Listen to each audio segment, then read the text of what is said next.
आजकल सनातन शब्द चर्चा में है।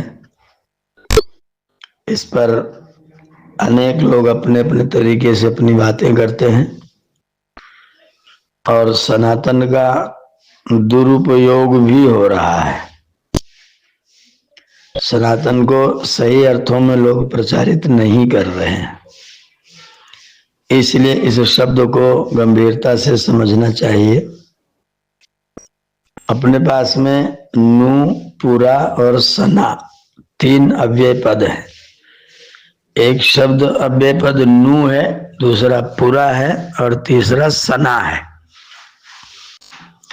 इन तीनों अव्ययों से, ये अव्यय पद हैं तीनों, इन तीनों अव्ययों से अष्टाध्यायी के चतुर्थ अध्याय के तीसरे पाद में एक सूत्र है, सायं चिरम प्राणे प्रगे अव्ययेभ्यस ट्यू टिलौ तुप्च। सायं चिरम प्राणे प्रगे और अव्ययों से ट्यू और ट्यूल प्रत्यय होते हैं और साथ में तुट का आगम भी होता है। तो ट्यू और ट्यूल प्रत्यय होंगे तो टा और ला की संज्ञा होकर के यू बचता है और यू को युव और अनागो से अन हो जाता है, अन आदेश, और तुट का आगम होने के कारण वो तन बन जाता है। अब इसको नू के साथ में जोड़ेंगे तो नूतन, पुरा के साथ में जोड़ेंगे तो पुरातन और सना के साथ जोड़ेंगे तो सनातन।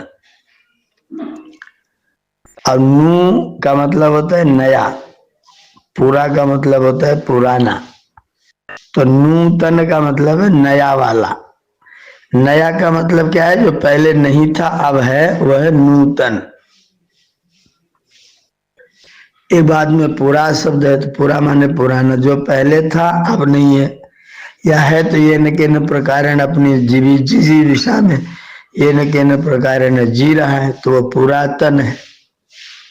और तीसरा शब्द सना है। सना का मतलब सदा, तो सदा रहने वाला जो है उसका नाम है सनातन।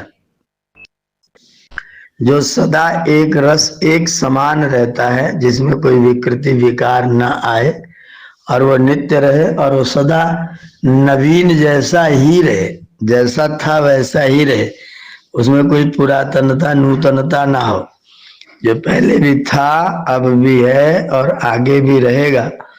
इतिहास में जिसकी उपस्थिति मिलती है, वर्तमान में जिसकी उपस्थिति मिलती है और सत्य होने के कारण भविष्य में नष्ट होने की कोई संभावना न हो, ऐसी चीजों को हम लोग सनातन बोलते हैं। जैसे सूरज, हमारे धरती पर आने से पहले सूर्य था, आज भी सूर्य है और आगे भी सूर्य रहेगा, इसलिए सूर्य सनातन है, चंद्र सनातन है, धरती जलवायु अग्नि आकाश ये सब जो है सनातन है। इन सारी चीजों का नाम सनातन है। पुत्र माता से उत्पन्न होता है, पिता के सहयोग से होता है, तो इसलिए माता और पुत्र का जो संबंध है वो सनातन है। पिता और पुत्र का जो संबंध है वो सनातन है। गुरु और शिष्य का जो संबंध है वो सनातन है। गुरु और शिष्य बदलते रहेंगे, लेकिन जो संबंध होगा, जो व्यवहार होगा, जो शिष्टाचार होगा दोनों के मध्य, कि एक दूसरे का आदर करेगा, दूसरा दूसरे को आशीर्वाद प्रदान करेगा, ये कभी भी समाप्त नहीं होता है, इसलिए इसका नाम सनातन है। जो सदा से था वो सनातन है, आज भी है वो सनातन है, आगे रहेगा वो सनातन है। जो पहले नहीं था, बाद में आ गया और फिर समाप्त हो गया। आपके पास में इतिहास प्रमाण है, आपके पास में शब्द प्रमाण है। भगवान वेद पहले भी थे, अब भी है और आगे भी समाप्त होने की किसी प्रकार की कोई संभावना नहीं है। तो वेद सनातन है, क्योंकि पहले भी था, बाद में पैदा नहीं हुआ, पहले भी था, अब भी है, आगे भी रहेगा, इसलिए वेद जो है वो सनातन है। और जो वेदोक्त सिद्धांत है, जो वैदिक व्यवस्थाएं हैं, जो वेदों में हमारे लिए विधि और निषेधात्मक वाक्यावली प्रयुक्त है, वो सब सनातन है, क्योंकि वेद ने जो कहा है वो सनातन है, वेद स्वयं सनातन है। और इसका प्रमाण है मनुज महाराज का श्लोक, वेदस चक्षु सनातन, वेद सनातन चक्षु है। और वेद में ही अथर्ववेद में मंत्र है, सनातन में नमाहु ऋताद्यस्यात् पुनर्नवः, सनातनम एनम आहु, सनातन इसको कहते हैं जो आज भी नया ही है, जो कभी पुराना नहीं होता है, जो सदा एक रस एक सार रहता है, उसका नाम सनातन है। तो सनातनम एनम आहु ऋताद्यस्यात् पुनर्नवः, इस प्रकार से वेद सनातन है। और वेद के बाद जितने ग्रंथ लिखे गए वो जब लिखे गए तो नूतन थे, अब वे सब पुरातन है। जितने भी ग्रंथ है वे सब पुरातन है। आपके रामायण, आपका गीता, आपका महाभारत, आपके पुराण, ये जितने भी ग्रंथ वेद के बाद में लिखे गए, ब्राह्मण, आरण्यक, उपनिषद, ये सब के सब ये उस समय जब लिखे गए ऋषियों के द्वारा तब ये नूतन थे, और बाद में अब हमारी दृष्टिकोण से वो पुरातन हो गए हैं, और आगे भी वो बने रहेंगे ऐसा हमको भरोसा है। और उसमें बने रहने का ये है कि जो वेद के सिद्धांत के अनुकूल है, जो वेदोक्त सिद्धांत उपनिषद इत्यादि में प्रतिपादित है, वो सनातन इसलिए है क्योंकि वेद सनातन है और वेद के सिद्धांतों का प्रतिपादन इन ग्रंथों में किया गया है। पर जिन ग्रंथों में वेद के सिद्धांतों का प्रतिपादन नहीं है, वेदोक्त सिद्धांतों का कथन जहां पर नहीं है, वे सनातन नहीं है। जो आज सनातन के नाम पर कुछ भी परोसा जा रहा है, कलावा बांध लिया, तिलक लगा लिया, दुर्गा जी की पट्टी सिर में माथे में बांध ली, वह सनातन हो गए।